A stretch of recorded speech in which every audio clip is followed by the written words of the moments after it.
Well, good afternoon everybody. In my last video I did mention that I was going to cover aspects of the build that I haven't filmed over the last few months and just go into detail, so I'm going to try and keep as do one long shot, so you're going to get all my hummings and ha's and oohs and all my repeats, but it keeps it more natural, I think. This is a plan for the roof of the Mercedes. So what we're going to be discussing is how I did the ceiling. Now, the big issue I had was that you can buy kits, but a lot of the kits are quite expensive, and I wasn't too happy with that. So what I did after, because obviously I did this section here as well, I wasn't too sure if the kits were going to fit either, so I just didn't bother with the kits because I wanted to make my own ceiling, in all honesty, once I knew what I wanted to do. So after a lot of procrastinating, I finally got around to deciding I was going to ply line it. So the general consensus is to use 5.6mm ply, and that's what I've done, and it's reasonably robust. Even saying that, it's really difficult to get ply that's not already bent. You can see there's a bend there, but I can take that out because stuff like that really cheeses me off when you're buying materials and it's not doing what it should do. It's just like here as well, as I diverse this ply. This is 12mm thick and it's all bowed over the last handful of months, but yep, that's not an issue because that's going to be covered. Anyway, back on point. So with the roof, what I did is, because if you look in the beams in the tops, they have all these natural plug holes in the ceiling. So what I did, bear with me 1 second while I just grab something. I'm not watching what I've done. I bought a lot of these, I had these from another project, which were the roof lining clips, or plastic panel plugs or pins, whatever they're called. These are the extra long ones, so they're about 20mm wide by about 20mm deep, but a lot of them say they're 25 or something to that effect. But what that means is that when you actually put it through the ply, and because this is going to be lined with felt, once it's more car upholstery material, the 4-way stretch stuff, which arrived this morning, hoorah! Once I put that on, then put the plug in, it means it can still grip on the other side, because what you do find, if that you use the standard ones, you try to push a standard one through, it just will not go through the ply and the carpet and into the beam and grip. It's just, that's why when you see some builds and you get a lot of makers, the people who do van conversions, rather than put new clips in, they'll just reuse what the van came with. And if it was just ply lined, then they put carpet over it. You can see that they've literally had to hammer in all these, and it just pushes in the ply, and it just looks rubbish. I was going to use another word there, but I didn't. So yeah, so get the longer push-ins. Now what I did, because I am pretty anal, is that I measured how many holes I had going across the beams that I was going to use. So I measured all the distances from going across in between each one, then also from the distance from there to there. So I measured it, and again, what I did find is generally all of them pretty good, but what I did to help myself, I made these little blanking plates. This one's the wrong way around because it's slightly curved. But these, for example, with the plugs, fit exactly like that. I'm just showing you a bad example there. So these, for example, so like that, what I did, I went around, I made this blank up, and I went around testing all the holes to make sure it all lines up. But what I found is these holes on the edges are much more, because the ones in the centre part are all okay, as you can see, but when you get to there, it doesn't go in. Whoop-de-doo. So these here are actually different. So, but when I put the panel up, you can see I haven't actually gone in, I haven't put one there. Why? Because this is tight, it doesn't need it. So hence I'm not going to use the ones that I was initially going to use, put another plug there, because this roof is nice and solid. But what I also found is, for whatever reason, is all the centre holes as well were really tight. So I actually put a rod up there and pressurised the ceiling as much as I could to get these clips in, and that's even before it's been carpeted.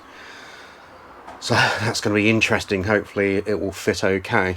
So that's what I've done with the ceiling. Now then, I've got this trim, which is a piece of trim that from Wicks that they use, which is a builder's supply in the UK.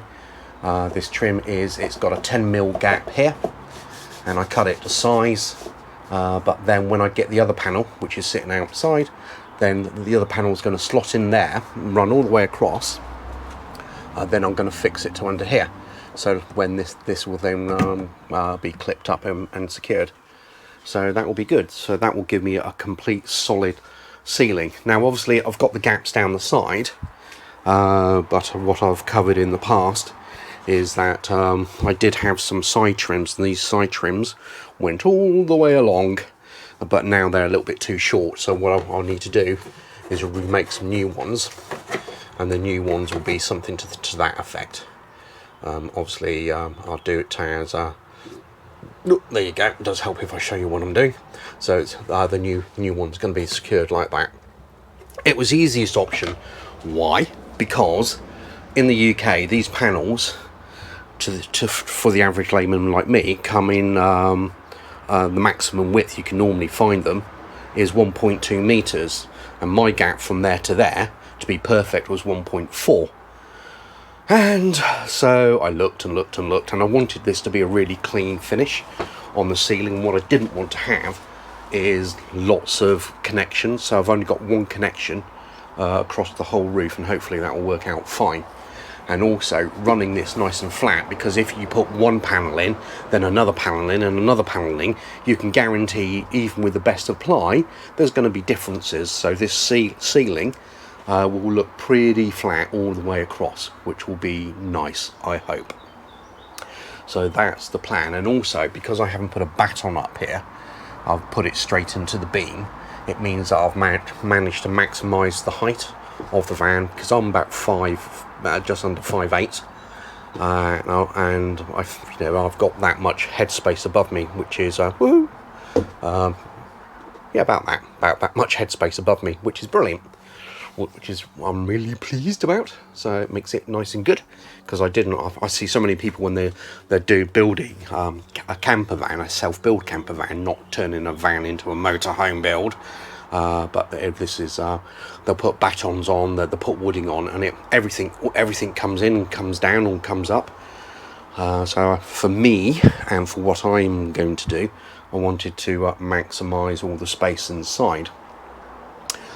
So that was my logic. And again, across here I've got a piece of wood that will come nicely, and it will cover all that up. And also with all of this, I've made it so I can maintenance as well, because I did think about and again, if you think about it, if you put pine cladding on the top, you have to nail it, don't you, or screw it in. So when you need to do any maintenance, it's right pain to take it all down. With this, I've got the proper tool to taking out these clips. I just have to pop the clips, so it makes it a lot easier, hopefully, and a lot easier to do. And again, this is my holder for the projector, so this comes on and off. It's just a camera hot shoe that I'm using, which screws into the bottom of a portable projector that has a built-in battery. And that's set at the optimum distance, which, if anybody's interested, for a Mercedes, you got 1, 2, 3 to there. So I can I'm still looking for a drop screen to put in there, but because of all the shortages at present, I haven't managed to get one yet. But hence that's why I've placed it on this beam, which is the one closest to the door, the sliding door, because it means I can get maximum projection to make that one with a 16:9 screen. Yes, you can get the 4.3 dimension screens, but I want the 16:9 because I'm a movie guy, and that's the main reason I'll be watching it. to put the screen up. So, and again, the reason why it's there today is the throw of the projector. So to maximise the throw of the projector and the quality of the picture.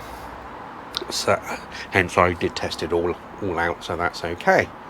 Right, so I've got the other panel already. It's sitting in the back of my other fan over there. Ta-da! So I shall take that out at some point, and then I've measured all these holes. Then I need to cut that panel and then slide it into here. Now, because the hold is there, if I find that I'm not too happy with if it's bowing too much, then what I'll probably do is put some support behind here just to stop it looking like it's bowing, like on the edges here. Because if you get to about here, I don't know if it comes on camera, there is a bit of a bow there in the panel. So what I may do is, once I start working on it and see how it fares out, is do something like that. Bear with me a second, got to use both hands. I may pack it out just to make it nice and level.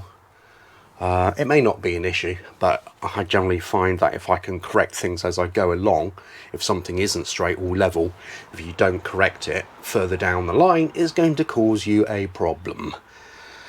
So yeah, so hopefully that's gives you an insight. Obviously I've got a lot more to do on the ceiling, so I will cover that at a later stage as and when I do it. And I shall get this video released in the next couple of days, and hopefully bring you all along for the ride, for those who are interested in watching. Right, have a great day. It's lovely and sunny outside. I'm going to go and finish off my coffee and get this video updated or uploaded. Okay, toodaloo everybody.